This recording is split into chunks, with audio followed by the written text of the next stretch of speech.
Let's continue with the story of Moses and the fourth location mentioned in the Quran in relation to his journey. After Moses settled and had a job and wife in Madian, he stayed there for a long time, but he was determined to go back to Miz. As he was on his way to Miz with his family, he reached the valley of Torah, where God called him, "Verily I am thy Lord, therefore in my presence put off thy shoes, thou art in the sacred valley Torah." The sacred valley Torah is the location where Moses spoke to God. This valley is next to a very high and huge mountainous structure called the Tor. The Quran says, "And we called him from the right side of the Tor and made him draw near to us." This implies that the very high and huge mountainous structure called the Tor is in the same location of the sacred valley of Torah. The question that comes to mind here is, where is this location? Where is the sacred valley of Torah, and in which country? Let's check the map. If Moses is returning from his family from Madian, then clearly he would enter Miz from the south, which implies he would pass through Abyssinia and the eastern north of Sudan. Indeed, on the current borders of Sudan and Abyssinia, and specifically on the Abyssinian highlands, is a valley named Tor. You can find this information in the book of James Bruce, a Scottish explorer who was the first to follow the Blue Nile from its source until it meets the White Nile. On the 29th of November 1772, Bruce arrived in Aswan and published his book, Expeditions to Discover the Sources of the Nile between 1769 and 1773. It's considered one of the most authentic books that examine the River Nile Valley. About his trip from Ethiopia to Egypt, he mentioned a significant piece of information. He referred to a town called Al-Gadarif, a town at the border between northern Sudan and the Abyssinian highlands. Its true name was Tor. Bruce illustrates the map of Miz before the recent borders between the north and the south.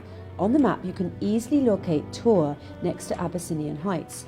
From a geographical perspective, Tor, or the city of Al-Gadarif, is located in the Ethiopian hills at the border with Sudan. Rivers flow into this place and create fertile, rich soils that retain water and provide essential nutrients to plants. In fact, it's considered to be one of the top agricultural areas in Sudan, with high, fertile valleys around the rivers of Atbah, State, Al-Harad and Bislam, highly known for corn and sesame all around the world. As for the animal population in Al-Gadarif, around 7 million different types of cattle come from nearby neighbourhoods seeking water and food. God describes this area in the Quran as the blessed spot. The blessing refers to the diversity of the rivers, agricultural crops, trees and food, which applies to the city of Al-Gadarif. This area and Sudan in general is considered to be the food basket of the world. There is no other area as blessed agriculturally as this area in the entire Arabian and African region, just in terms of the number of rivers, the variety of agricultural harvests and the greenery. So what is the story of the very high and huge mountainous structure called the Tor, or the Tower, the fifth location identified in the Quran? "And we called him from the right side of the Tor and made him draw near to us." The Tor is a very high and huge mountainous structure and was mentioned in the Quran as the Tor Sina or Sinai, the Tor Sanin, and just as the Tor. It's recorded in Arabic dictionaries and scholars of the science of tafsir that Sinai and Sanin are known Abyssinian nouns. Indeed, if you check the map of the Abyssinian highlands, you will find names like Sanin, Semien, Sina, Senan. In fact, in the Abyssinian highlands you will find a mountain called Debre Sina, or Mount Sinai in English. The exact name of the mountain is also found in modern Egypt and is called Mount Sinai. You will also find in Abyssinian highlands Mount Sanin. And what's interesting is that in the Abyssinian highlands, despite the difference in the names, Sanin, Semien, Senan, Sina, etc., they all represent one mountainous structure, one range, one plateau, called the Tower Plateau. From a geological perspective, the Abyssinian highlands is considered to be one block, moulded since creation from one origin. This range is called the Abyssinian Tower, also referred to as the African Tower, because it is the biggest group of mountains with a height that extends in one chain in Africa for a very long distance, 519,278 kilometers squared. That's why Ethiopia is sometimes referred to as a tower. Even the highest peak in Africa, Mount Kilimanjaro, extends only to 4,000 kilometers squared. The Abyssinian Heights has been referred to as the African Plateau or the African Roof, with different heights exceeding 4,000 metres to a maximum of 4,500 metres. As for the Sinai or Sina mountain in modern Egypt, Its average height is only 2,300 metres, and the area of Sinai altogether is 61,000 kilometres squared. Most importantly, the Sinai that you know today in modern Egypt was not called Sinai in the time of Moses and the Pharaoh. It was called Mafkat, which means the land of turquoise. Also, the so-called Mount of Tor in Sinai in modern Egypt was then called Retho. There is no single evidence of the usage of the name Senin or Sinai for any of the mountains in the turquoise land that was later named Sinai or Sina. The Quran has to refer to known nouns with the real names as they were used at the time, and there is no mention of Mafkat or Retho in Moses' story. What was referred to in the story was the Tor Senin and the Tor Sina, which are known nouns from an Abyssinian origin, as documented in the authentic Arabic dictionaries and as illustrated by scholars of tafsir. Let's get back to the terminology that describes the Abyssinian highlands as the Tower Heights.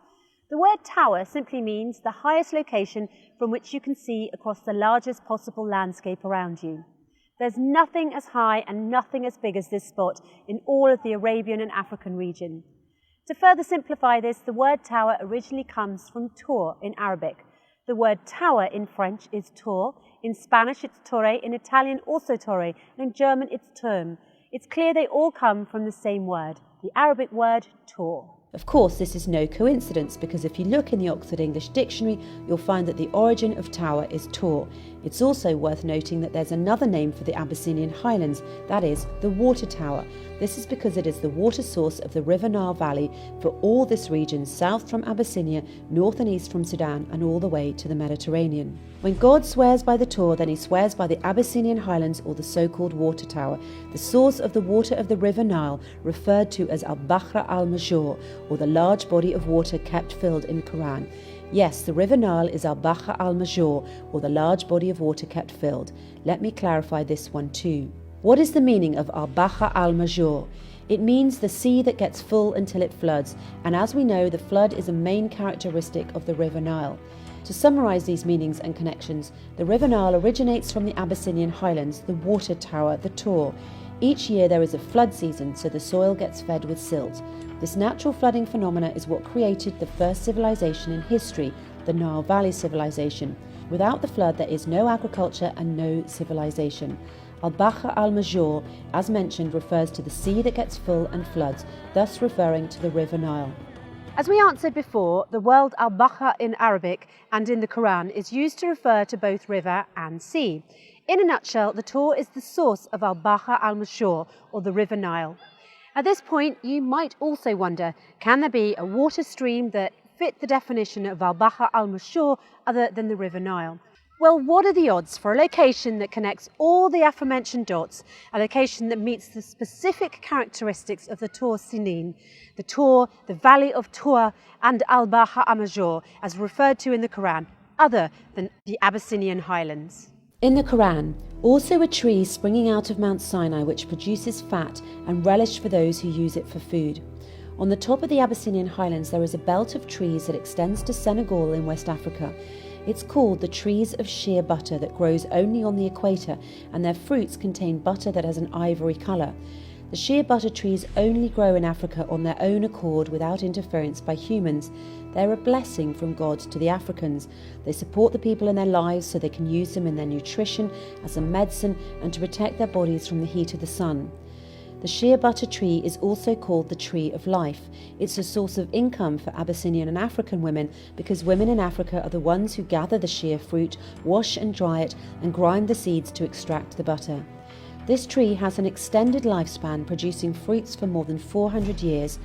Compared to other trees, this is a very long time. For example, an apple tree lives for 45 years at most. The belt of shea butter trees covers an area of more than 3.7 million square kilometres. It's the longest belt of trees on earth. Some tafsir scholars explain the verse, also a tree springing out of Mount Sinai which produces fat and relish for those who use it for food, as referring to the olive tree and the olive oil that comes from that. However, there's a big difference linguistically and otherwise between oil, zayit, and butter, den. Scientifically, oil is liquid at room temperature, but butter is solid at room temperature. And if what is referred to is an olive tree, the Quran would have said which produces oil, same as God said before about the oil tree, whose oil would almost glow.